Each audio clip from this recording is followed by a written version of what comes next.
नमस्ते दोस्तों, मैं सुरेश निमकर आपका स्वागत करता हूँ फिर एक नए पॉडकास्ट में।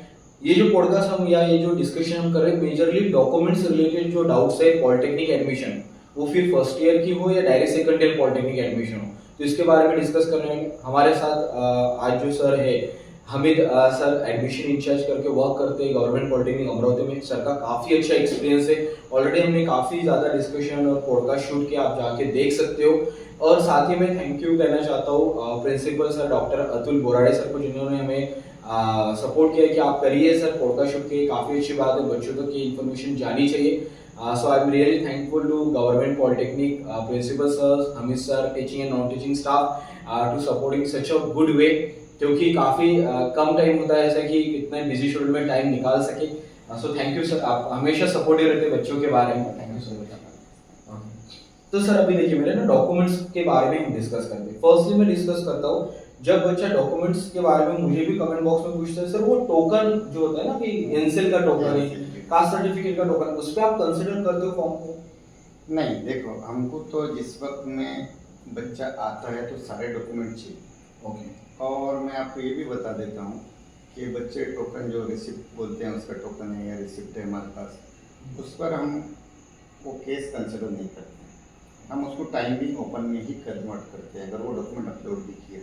तो मैं इसके लिए आपको ये बात बताना चाह रहा हूँ, एक मैसेज भी मैं बच्चों को देना चाह रहा हूँ कि अगर अब तक भी आपके पास डॉक्यूमेंट नहीं बने और अब तक भी कोई डॉक्यूमेंट पेंडिंग है तो आप ई स्क्रूटनी थ्रू वो फॉर्म सबमिट कर दो। वही कास्ट का क्लेम करो जिस कास्ट में आप है। उसमें एनसीएल मांग रहा है, आपको कास्ट मांग रहा है, वहाँ मत अपलोड करो।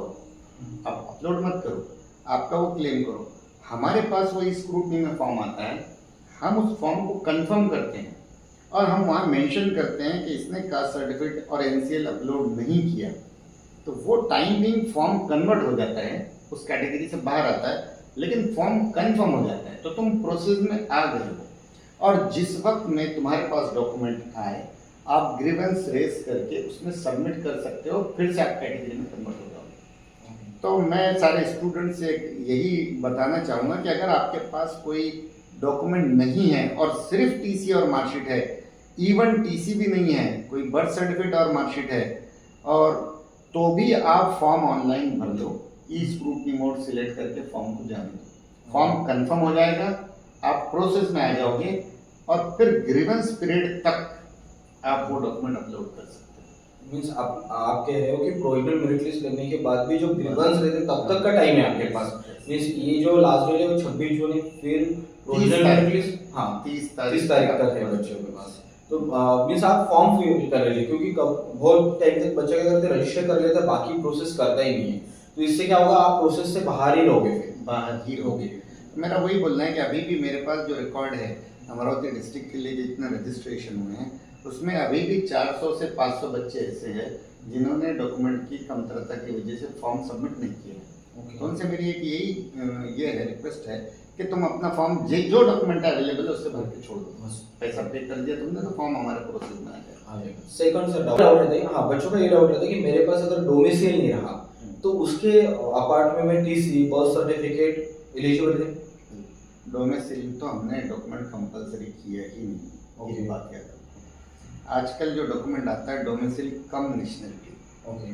तो वो जो नेशनलिटी डॉक्यूमेंट है उसके भरपूर हमारे पास ऑप्शंस है। इंडियन नेशनल है, इसके लिए सबसे पहला तो ये कि उसका टीसी पे अगर बर्थ प्लेस मेंशन है, अगर उसके टीसी पे इंडियन लिखा हुआ है नेशनलिटी में, एक बात।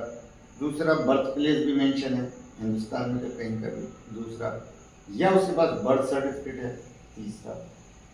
ये सब डॉक्यूमेंट भी उसकी जगह कंसिडर होते हैं, मतलब टीसी भी उसका काम करती है। और नेशनलिटी कम डोमिसाइल है करके और डोमिसाइल के लिए बच्चे बोलते हैं, अदरवाइज हमको डोमिसाइल नहीं नेशनलिटी की जरूरत होती है। ओके ठीक है। और अभी जो direct second year polytechnic college students रहते हैं तो उनका एक डाउट रहता है हमेशा, अगर वो 10 के बेसिस पे प्रोसेस कर रहे तो फिर से उनका डाउट रहता है कि सर मेरे पास गैप सर्टिफिकेट लगेगा क्या? मैंने 12वीं किया, अभी मैं 10वीं के बाद कर रहा हूँ, तो गैप सर्टिफिकेट लगेगा? नहीं, गैप सर्टिफिकेट बिल्कुल नहीं लगेगा। गैप सर्टिफिकेट का कंसेप्ट क्लियर है कि अगर आपने खंड लिया, आपने पढ़ाई नहीं की है तो ही आपको गैप देना है। आप जब पढ़ रहे हो, आईटीआई किया है आपने, तो गैप की क्या जरूरत है? आप ऐसे आईटीआई की मार्कशीट जब दिखाओगे एडमिशन के वक्त में तो गैप आपका भर जाएगा उससे, तो वो नहीं मांगेगा कोई गैप सर्टिफिकेट। तो आपने पिछली बार सर और एक बोला था कि आईटीआई के बच्चे के पास अगर टीसी मार्कशीट भी रही और उस पे स्टैम्प भी रहा तो वो एज अ टीसी कंसिडर करते हो, लेकिन मुझे काफी unique as a TC consider करते ऐसे नहीं बोला। एक्चुअली क्या होता है, जैसे तुमने 12वीं की तो 12वीं की टीसी इशू होती है। राइट। आईटीआई वाले आईटीआई की टीसी इशू नहीं करते। ओके। आईटीआई वाले अपन वही टीसी जो हमने 10th के सबमिट हाँ, किया था उसी पर पीछे स्टैम्प लगा के देते हैं। राइट। तो that can be considered as TC. और मार्कशीट साथ में हम जोड़ लेते हैं कि भाई यहाँ से यहाँ तक के पीरियड में चल जाएगा।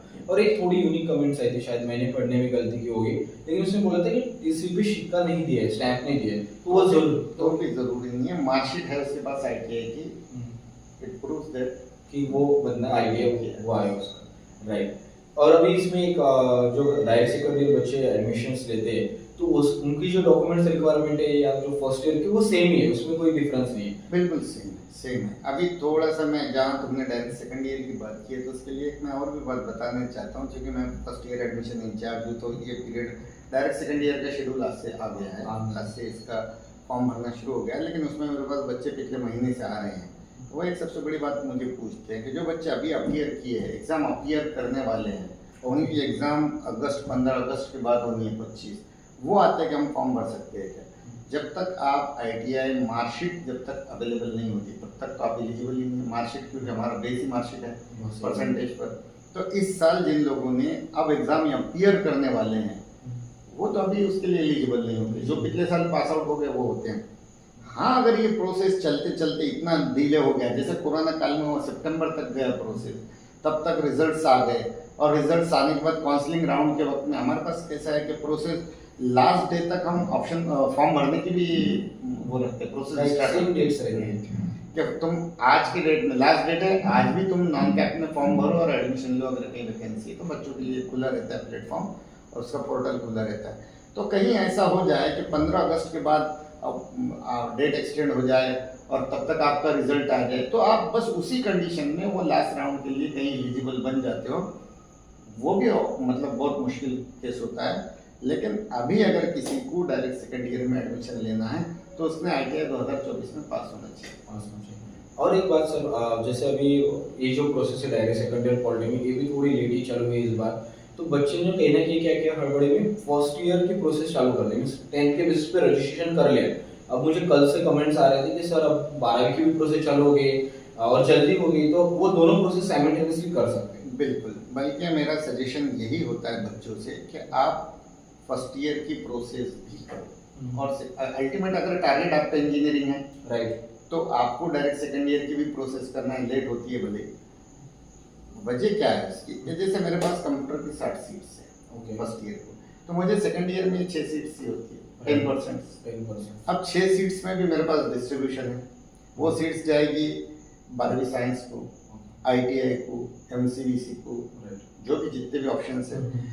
तो मुमकिन है कि आईटीआई वालों को और 12वीं वालों को कितनी सीट मिले, 2 मिले या 3 मिले। अब वो 3 सीट के लिए कंपटीशन है, जबकि मेरे पास फर्स्ट ईयर में 60 सीट्स है। ठीक है, वहाँ एडमिशन होना मुश्किल होता है। तो मेरा सजेशन बच्चों को यही रहता है कि जब तुमने इंजीनियरिंग किया ही और चूंकि तुम आईटीआई में आ गए हो और टेक्निकली तुम इस लाइन में आ गए हो और तुम डिप्लोमा करना ही चाह रहे हो और तुमको वहाँ एडमिशन नहीं मिला तो वैसे भी साल बर्बाद होना है। सही बात। तो तुम फर्स्ट ईयर का फॉर्म भर के रखो। 10 के परसेंटेज अगर अच्छे है तो तुम्हारा फर्स्ट ईयर में एडमिशन अगर हो जाता है तुम कंफर्म भी कर लो। फिर अगर सेकंड ईयर में तुमको एडमिशन मिलती है तो हम इधर का एडमिशन कैंसिल करके तुमको उधर जाने का चांस देते हैं। सही बात है। तो दोनों प्रोसेस आप पैरेलल कर सकते हैं। और यहाँ एक मुझे डाउट पूछना था, जैसे आपने बोला हमने और एक पॉडकास्ट शो किया, आप देख सकते हो बच्चों, जिसमें हमने option form cap 1, cap 2, cap 3, cap 4, तो ये जो रूल्स है और अभी डायरेक्ट सेकंड ईयर पॉलिटेक्निक के लिए जो रूल्स है वो सेम ही रहे। हाँ, क्योंकि यहाँ बच्चे मुझे कल भी पूछ रहे थे लेकिन मैं श्योर नहीं था कि रूल्स सेम रहेगी कि नहीं। रूल्स पूरे सेम रहेंगे क्या, आउट ऑफ रिस्क के भी। पर एक थोड़ा सा आउट ऑफ द वे जाके मैं डाउट पूछना चाहता हूँ, अदर देन महाराष्ट्र स्टेट के लिए अगर करना है बच्चों को तो रजिस्ट्रेशन और कंफर्मेशन करना ही पड़ेगा, फॉर्म वो करना ही पड़ेगा। फिर उनको कैप राउंड्स में पार्टिसिपेट लेना पड़ेगा कि या नहीं? अदर देन महाराष्ट्र के बच्चों का जो ओएमएस कैंडिडेट बोला जाता है उनको, वो मैनेजमेंट सीट्स के लिए ही जो है तो एलिजिबल होते हैं। गवर्नमेंट में उनके लिए प्रोविजन नहीं है। अब जो मैनेजमेंट कोटा जो दिया है वहाँ भी उनकी मेरिट लिस्ट में नंबर रहते हैं, उनकी मेरिट लिस्ट अलग जनरेट होती है, जनरल मेरिट लिस्ट में आते नहीं है, तो उसके हिसाब से कर सकते हैं एडमिशन। ठीक है, अब डॉक्यूमेंट्स में तो मुझे नहीं याद आ रहा कि और कोई डाउट्स है। कास्ट रिलेटेड ऑलरेडी हमने कवर किया कि at the time of admission नहीं लगेगा। फिर बाकी डॉक्यूमेंट्स अपने टोकन वाला वो काफ़ी डाउट्स आता रहता है, वो भी क्लियर हो गए। फिर और कोई ऐसा मेनी डाउट सर आपके पास आता होगा स्टूडेंट की तरफ से? स्टूडेंट की तरफ से थोड़ा सा हमारे पास अभी जो आ रही है प्रोसीजर, बच्चों ने फॉर्म कंफर्म किया है और अब they are waiting for filling the option form. और चूंकि टाइम शेड्यूल चेंज होता है बच्चों के थोड़ी सी अवेलेबिलिटी के हिसाब से डॉक्यूमेंट के, तो मैंने इस माध्यम से बच्चों को यही बोलना है कि आप DT वेबसाइट देखते रहो, dtmaharashtra.gov.in। और जो बच्चे गवर्नमेंट पॉलिटेक्निक अमरावती में, तो एक हमने एक चैनल भी, व्हाट्सएप का कम्युनिटी चैनल भी किया, उसको बच्चों को जो ऐड करवाया, उस पर हम डिटेल्स देते हैं और उस पर हम इन्फॉर्म करेंगे। और साथ ही साथ वेबसाइट पे अपने लॉगिन में जाके देखिए, अपने लॉगिन में अब 26 तारीख है तो 26 तारीख के बाद देखिए जाके। मैं हाँ एक इम्पोर्टेंट बात ये बताना चाह रहा हूँ, मुझे जो फ़ोन आ रहे हैं उसमें ये फ़ोन आते हैं कि सर मेरिट लिस्ट कहाँ लगेगी, कैसे लगेगी, हमको कॉलेज में आना पड़ेगा क्या मेरिट लिस्ट देखने के लिए। तो मैं बच्चों को ये बताना चाहता हूँ कि मेरिट लिस्ट के लिए आपको कॉलेज आने की ज़रूरत नहीं है। मेरिट लिस्ट आपका जो लॉगिन आईडी है, लॉगिन आईडी और पासवर्ड डाल के आप खोलोगे तो वहाँ provisional merit list, final merit list सब डिस्प्ले होती है, आपकी पूरी डिटेल्स वहाँ रहती है। आपका डिस्ट्रिक्ट में कौन सा नंबर है, आपका मतलब स्टेट में कौन सा नंबर है, कैटेगरी में कौन सा नंबर है, वो सारी मेरिट लिस्ट आपको अवेलेबल होती है। तो सारी चीज़ें आप घर से ही देख सकते हैं। काफ़ी अच्छा हमने डिस्कशन करने की पूरी कोशिश की। आपके जो भी डाउट्स हैं वो मैंने सर को पूछे। फिर भी अगर कुछ डाउट्स हमारे से छूटे तो आप कमेंट बॉक्स में पूछ सकते हो। एंड और भी हमने जो वीडियोस बनाए वो देखिए। ऐसे नहीं कि चलो व्यूज सब्सक्राइबर वो तो बात की बात है, लेकिन सर भी उनके काफ़ी बिजी शेड्यूल है, आज से प्रोसेस चालू है, वो भी टाइम निकाल के आपको कोशिश करेगा अच्छा गाइडेंस है मेंटरिंग करने के। और यहाँ से आपके डाउट्स क्लियर हो जाते हैं तो फिर आप बहुत अच्छे से और बहुत समझदारी से प्रोसेस कर सकते हो। क्योंकि क्या होता है सर, गलतियों से फिर बच्चों को अच्छा कॉलेज नहीं मिलता है, या फिर किसी भी कॉलेज में आप चले जाते हो या प्रोसेस से बाहर हो जाते हो, तो चीज़ें आपका करियर है तो थोड़ा आपको अकाउंटेबिलिटी लेनी ही पड़ेगी, थोड़ा आपको एफर्ट्स लेनी ही पड़ेगी। बाकी तो पूरी सिस्टम हो, DT डायरेक्टरेट बोर्ड हो, सर हो, प्रिंसिपल सर हो, हमारा गवर्नमेंट पॉलिटेक्निक अमरावती कॉलेज हो, हर कोई आपको हेल्प करने के लिए या सपोर्ट करने के लिए रेडी है। लेकिन आप कितना खुद की मदद करना चाहते हो वो ज़्यादा इंपॉर्टेंट है।